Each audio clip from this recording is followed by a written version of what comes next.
Viewers, আপনারা সবাই কেমন আছেন? আজকে যে ঘটনাটা শেয়ার করছি এটি নোয়াখালীর একটি বাংলার অদ্ভুত ঘটনা। ঘটনা যেভাবে লেখা ঠিক সেভাবেই পড়ছি। তখনও স্কুল জীবনের বন্ধুত্ব খুবই গভীর ছিল। বুকে হাজার কষ্ট নিয়ে এখানকার বন্ধুদের ছেড়ে যাচ্ছি। তার মধ্যে আবার স্টেশনে বাবার জন্য সবাই কান্নাকাটি করছিল। সৎ ও নিরপেক্ষ হিসাবে বাবার সুনাম ছিল অনেক, তাই সবার মনে অনেক কষ্ট। ফলে বন্ধু বিচ্ছেদ ও সবার কান্না দেখে মনটা খুবই খারাপ।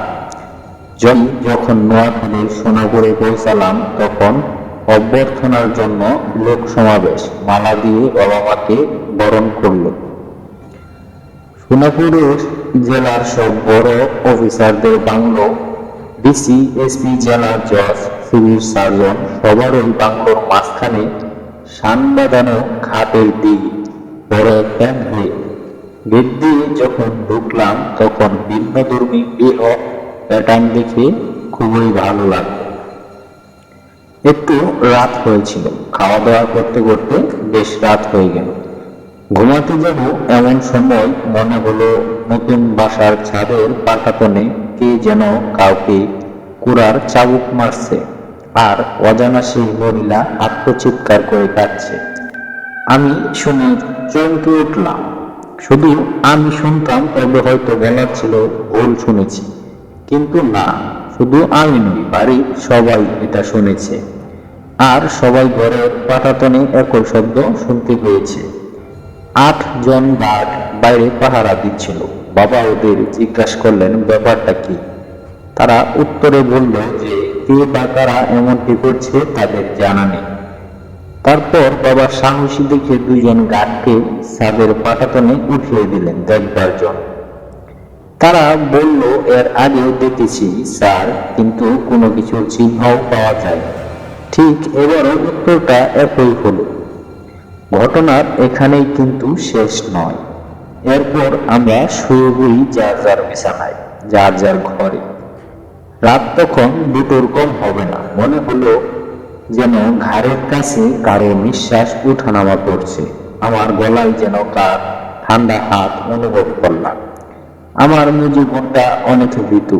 সে ভয়ে উঠে এলো আমার বিছানায়, নিজের ঘর ছেড়ে। বলল আমি তোর সাথেই ঘুমাবো। আমি বুঝলাম যে সে অনেক ভয় পাচ্ছে, তাই ওকে আমার রুমেই থাকতে দিলাম। বললাম বেশ, থাকো। আমার যত দোয়া দরুদ জানা ছিল তা করে বুকে ফু দিয়ে ঘুমিয়ে গেলাম। সকাল হলো, নামাজ পড়ে দেখলাম মা উঠান পেরিয়ে রান্নাঘরের দিকে যাচ্ছে। বাবুর্চি চাচা অনেক আগেই এসে গেছেন। ছোট আপা অর্থাৎ আমার মেজো বোন অগরে ঘুমাচ্ছে। মাকে কিছু বললাম না। এভাবে কিছুদিন কেটে গেল। একই ঘটনা বলা যায় প্রায় প্রতিদিনই আমাদের সাথে ঘটে। একদিন রাতে এমনই একটি ঘটনার সময় মনে হলো কে যেন ঠান্ডা হাত দিয়ে আমার গলার চিকন স্বর্ণের হারটা খুলে নিল। রাতের বেলায় বিছানা ছেড়ে উঠে দেখবার চেষ্টা করলাম না ভয়ে। তবে মনে মনে বুঝলাম বাংলোর বাইরে 8 জন গার্ড পাহারা দিচ্ছে। সুতরাং চোর ঢুকেছে একথা কোনো মতে বিশ্বাস করা যায় না। যাই হোক, আমি ঘুমিয়ে পড়লাম। সকালে আজানের শব্দে ঘুম ভেঙে গেল। বিছানা থেকে পা নামাতেই মনে হলো কিসে যেন পা ঠেকলো। নিচে চেয়ে দেখি কার্পেটের উপর আমাদের দুবোনের গলার স্বর্ণের হার দুটো পড়ে আছে। আমার অল্প বয়স, তার উপর এমন অস্বাভাবিক ঘটনা। ভয় যে লাগেনি এটা বললে মিথ্যা বলা হবে। তাই প্রথম থেকে শুরু করে সেদিন যা ঘটল আমার মাকে সবিস্তারে সবকিছু বললাম। যদি আমার ছোট বোন বলতো তাহলে হয়তো মা বিশ্বাস করতেন না। আমি বলায় মা বললেন দেখি কি করা যায়। এইভাবে কয়েক মাস কেটে গেল। এর মধ্যে কোনো কোনো ঘটনা অন্যরকম ভাবে আমাদের সাথে ঘটেছে। এর মধ্যে আমার বাবুর্চি চাচার সাথে বেশ বাদ হয়ে গেছে। বাবুর্চি চাচাকে আমি প্রতি রাতের ঘটনাগুলি বলতাম। উনি মাথা নেড়ে বলতেন হ্যাঁ এসব সত্যি, এরকম ঘটনা এখানে আগে যারা থেকেছিল তাদের সাথেও ঘটেছিল। তখনও আমি বুঝিনি আরো একটা ভয়ঙ্কর ঘটনা ঘটতে চলছে আমার সাথে। তখন শীত এসে গেছে। নানি এসেছেন তার একমাত্র মেয়ে জামাইকে দেখতে। সে যাই হোক, পরের দিন বাবা গেলেন ট্যুরে বেগমগঞ্জ। যদিও আমি সাধারণত বাবা কোথাও গেলে সঙ্গ চাই না, কিন্তু এবার যেহেতু নানি এসেছে সেহেতু বাবার সাথে গেলাম না। শীতের দিন হলেও সন্ধ্যা থেকে একটু টিপ বৃষ্টি আর বাতাস বইতে শুরু করলো। নানি হঠাৎই অসুস্থ হয়ে পড়লেন। রাত 10টা পার হয়ে গেছে, বাবা আসেনি। শীতের রাত, সবাই যার যার ঘরে শুয়ে পড়েছে, আর বোধহয় ঘুমিয়েও পড়েছে। আশ্চর্যজনক ঘটনা হচ্ছে, সেদিন ছোট আপা, মা, নানি সবাই একসাথেই অসুস্থ ছিল। আয়াকে ঘুমাতে পাঠিয়ে দিয়েছি, যদিও সে জেছে। আমি একটা রহস্যের গল্পের বই নিয়ে পড়তে বসলাম। বলতেন যে গল্পের বই না পড়লে অনেক কিছুই জানা যায় না, বাসাও ফেরা যায় না। সেই অভ্যাসটা আজও রেখে গেছে। সরে থাকার জন্য বইবা শুরু করলাম। কান সোজা, বেশ রাত মনে হলো নানি যাওয়াই আছে। তার কাছে গিয়ে দেখি না, নানি এখনো বলে গেছে। আমি ভাবলাম হয়তো কানের ভুল। নানির ঘর থেকে ফিরে আসতে যাচ্ছি, এবার মনে হলো মা ডাকছে। তারা আর হয়, কিন্তু দেখি তিনি ঘুমাচ্ছে। ভাবলাম ভুল শুনেছি। আবারও ফিরে এসে বিছানায় বসতে যাবো, মনে হলো আমার ছোট বোন আমাকে ডাকছে। তরি ঘুরে তার পেয়ে এগোলাম। বসার হলো না, অবাক কাণ্ড, গিয়ে দেখি সে ঘুমাচ্ছে। এই শীতের রাতে আমার ঘাম ধরতে লাগলো। এ হতে পারে না। এতবার আমি বললাম, তা কি করে হয়? এটা পরই বুকের ভেতরটা কেমন শিরশির করে উঠল। মুরব্বীদের বলতে শুনেছি, এরকম অবস্থায় ভয় পেলেই ক্ষতি। ওই অবস্থায় মনে হলো যতই হওয়ার চেষ্টা করছি, ততই কেমন যেন আমি অস্বাভাবিক হয়ে গেছি। তবে মনে যাই বলি না কেন, এটা কেমন জানি এক অস্বস্তিকর অবস্থা, কিছুতেই কাটিয়ে উঠতে পারছি না। তখনও জানি না আমার জন্য আরো কিছু ভয়ঙ্কর ঘটনা অপেক্ষা করছিল। মার আঁচল ধরে ঘুরতে ঘুরতে মার মুখে শুনে আয়াতুল কুরসি করেছিলাম। মনে হলো বাদবিশ শিখেছিলাম, এমন যে কোনো দুষ্ট অশুভ উঠতে পারবে না। দোয়াটা করে বুকে ফু দিলাম, মনে একটু সাহস বাড়ল। নিজের ঘরে গিয়ে মনে হলো খুবই ক্লান্ত, বসে থাকতে না, তাই একটু শুয়ে পড়লাম। তা করে লেপের ভেতর ঢুকে গেলাম।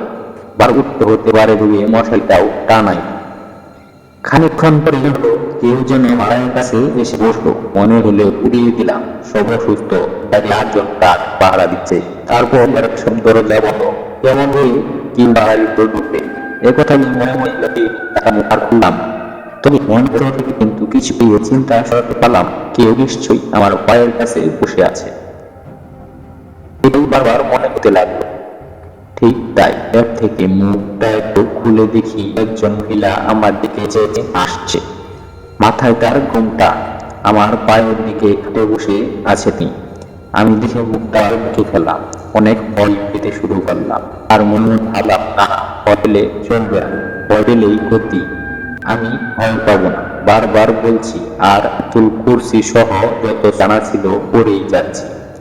শেষে একবার সাহস করে একটা লাথি মারলাম, কিন্তু কিসে যে মারলাম অনুভব করতে পারলাম। তখনই মনে পড়লো, অস্বাভাবিক জিনিসদের আকৃতি থাকে না, অজায়ব থাকে।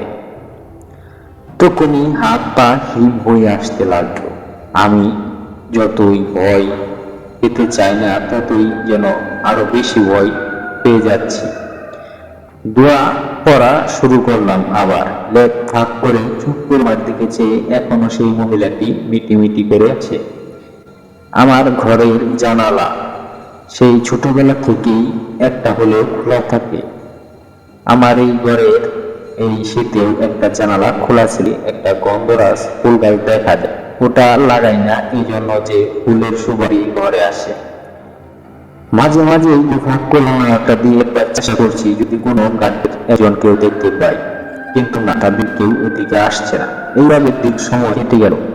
অল্প সময়টা আমার জন্য ভয়ঙ্কর সময় বলে হচ্ছিল। এমন সময় আজানের ধ্বনি শোনা গেল।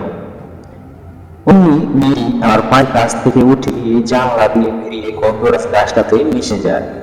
আমি বিস্ময়ের চোখে চেয়ে থাকলাম ওই অশরীরী মহিলার যাবার পথে। আমাদের মতো মানুষের তো জানালার রড ভেদ করে কিছুতেই যাওয়া সম্ভব নয়। এমন ঘটনাটা মাকে না বললেই নয়, তাই তাড়াতাড়ি নামাজ পড়ে মার ঘরে গেলাম। মাকে কিছু আগে ওষুধ খাওয়ালাম, তারপর ধীরে ধীরে ঘটনাটা খুলে বললাম। মা চুপ করে শুনে গেলেন, কিছুই বললেন না। একটু বেলা হলে মা একটা গার্ডকে জিজ্ঞেস করলেন তার কোনো হুজুরের কথা জানছে নাকি, সে জানলে তাকে যেন একটু বলে। গার্ড জানালো সে একজনকে চেনে, টাকা পয়সা কিছুই নেয় না, মাঝে মাঝে উনি তার বাচ্চাদের তাবিজও দেন, কিন্তু একটা পয়সা নেন না, সবার ওই উপকার করে। খুশি মনে কিছু দিতে চাইলে উনি নেন না, বলেন আমি আল্লাহর হুকুমে আল্লাহর বান্দার সেবা করি, আমি যে কিছুই নিতে পারবো না, এমনকি যা চিকিৎসা করেন তার বাড়িতে কিছু আনো না। মা বললেন তার এমন লোকই চায়, ওনাকে খবর দেওয়া হলো। মা তাকে কষ্ট দেওয়ার জন্য মাফ চাইলেন এবং আমাদের সাথে করা পুরো ঘটনাটাই ধীরে ধীরে বললেন। আমি ঘটনা শুনতে শুনতে আমার কপালকে অবাক ভাবে দেখতে লাগলেন। পরে ঘটনাটা যেখানে ঘটেছে সেই ঘটনা দেখতে চাইলেন। আমি তাকে নিয়ে গেলাম আমার ঘরে। উনি জানালাটার কাছে দাঁড়িয়ে গন্ধরাজ গাছটাকে খুব গভীরভাবে দেখতে লাগলেন। তারপর কিছু আমল করে গাছের দিকে ও জানালায় ফু দিলেন। আমাকে নির্দেশ দিলেন এশার নামাজের সময় যেন আমি জানলাটা লাগিয়ে রাখি আর ফজরের নামাজ পড়ার সময় যেন খুলে দিই। যদি কেউ জানালায় রাতের বেলা টুকাও দেয় তাও যেন না খুলি। মার কাছে ফিরে গেলেন তিনি, বললেন মেয়ে ভয় পেলে অনেক ক্ষতি হতো, আল্লাহর কালামের বরকত। ওইখানে ওই গাছের নিচে একটা মেয়েকে খুন করে মাটি চাপা দিয়ে রাখা হয়েছিল, এখন সেই দেহটি মাটির সাথে মিশে গেছে। এই বলে তিনি চলে গেলেন। আমরা ভাই হতভম্ব হয়ে বসে থাকলাম। বাবা বেগমগঞ্জ থেকে ফিরে এলো। বাবাকে আমি সমস্ত ঘটনা খুলে বললাম। বাবা শুধু শুনে গেলেন মন দিয়ে, তারপর বললেন হুজুর যা বলেছে তা ঠিক মতো মেনে চলো। তারপর প্রতিদিন রাতে জানালায় ওঠা শুনতাম, কিন্তু জানালা খুলিনি এশার নামাজের পর। আর কিছু ঘটেনি, তবে ছাদের পাটাতনে কোড়া মারার শব্দ আর ওই মহিলার আত্মচিৎকার অব্যাহত ছিল, কিন্তু শ্বাস প্রশ্বাসের শব্দ আর গলায় ঠান্ডা হাতের স্পর্শের ঘটনা আমার সাথে আর ঘটেনি। কিন্তু আমি 20 বছর আগে এমএ পাশ করে প্রায় 20 বছর অধ্যাপনা করার পর ওনার কথা বলতে পারি। কি ঘটলো আমার সাথে, কে ঘটালো, প্রকৃত সমস্যাটা কি, আজও মনে প্রশ্ন জাগে। তাই ঘটনাটা শেয়ার করলাম, আশা করি পড়ে শোনাবেন। ধন্যবাদ সবাইকে।